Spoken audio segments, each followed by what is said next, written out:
Guys, first Geely helmet ko, pakita ko sa inyo. First things first, itong Geely helmet, hindi to sponsored guys. Binili ko dito sa online. So, i-inspect natin, check natin yung quality, kung okay, yung fit and finish, yung features, tapos bigyan ko kayo ng honest na review for this Geely helmet. Guys, ito yung baby pink. Ang cute ng color, di ba? Kaya ako binili kasi naganda no sa color.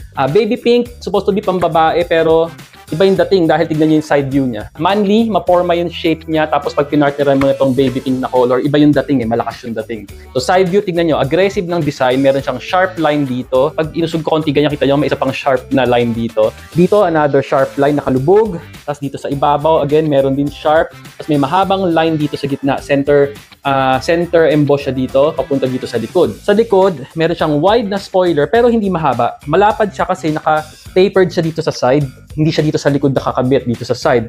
So yung nakalagpas mula sa shell, maliit lang. Back view, ito yung Geely na logo. Tapos ito yung model Carena. Hindi ko sure kung tama yung